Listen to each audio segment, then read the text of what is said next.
Welcome to STD News.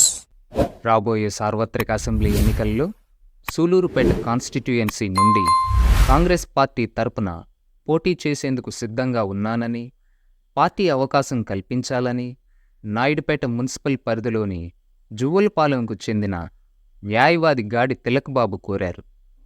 Mangalagiri party కార్యాలయంలో Tirupati DCC అధ్యక్షులు పంటా శ్రీనివాసులరెడ్డి, కాంగ్రెస్ పార్టీ నాయకులు రాజేంద్ర మరియు నాగభూషణంతో కలిసి గాడి తిలక్బాబు తన అభ్యర్థి నమోదు పరిశీలన పత్రాన్ని పార్టీ ఎన్నికల కార్యాలయంలో అందజేయడం జరిగింది.